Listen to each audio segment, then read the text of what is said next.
ছোট্ট একটি ঘর ভাড়া নিয়ে হোগলা পাতা ও পাটের দড়ি দিয়ে তৈরি হচ্ছে নানান ধরনের বাস্কেট, ম্যাট, ঘরের আসবাবপত্র, যা দেশের চাহিদা মিটিয়ে রফতানি হচ্ছে ইউরোপের বিভিন্ন দেশে।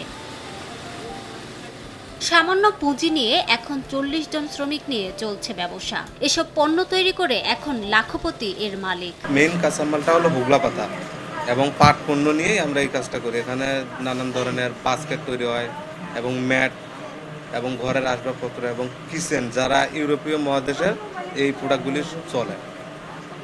আর এই রশিগুলি রশি আছে এখানে, রশি আমরা এখানে বরিশাল এবং নোয়াখালী থেকে এগুলো সংগ্রহ করে থাকি। জার্মানিতে যায়, জাপান যায়, ফ্রান্স যায়, ব্রাজিল এবং বেলজিয়াম, তারপরে চিলি, পেরু, এই কয়টা রাষ্ট্রে এই মালগুলি আমরা সাপ্লাই দিই। এবং বর্তমান আমার আয় আছে এই ব্যবসা থেকে মাসে 40-50 হাজার টাকা, আর কি আমার চাকরির চাইতে বেশি আছে এখন এইটাই। আর এবং আমার ওয়ার্কার যারা আছে সবাই বেতনভুক্ত, তাদের ফিক্স বেতন আর কি 5 থেকে 6 হাজার পর্যন্ত আছে। নগদের কাছে সব গ্রাহকই প্রিয়, তাই তো সারা দেশে ক্যাশ আউট চার্জ সবচেয়ে কম। হোগলা পাতার এই পণ্য তৈরি করে পড়ালেখা ও সংসারের কাজের ফাঁকে এক একজন আয় করছেন 5 থেকে 6 হাজার টাকা। এমন পেশা পেয়ে খুশি স্থানীয়রাও। আমি পড়ালেখার ফাঁকে ফাঁকে এখানে কাজ করি, আমি 5-6 হাজার টাকা পাই মাসে।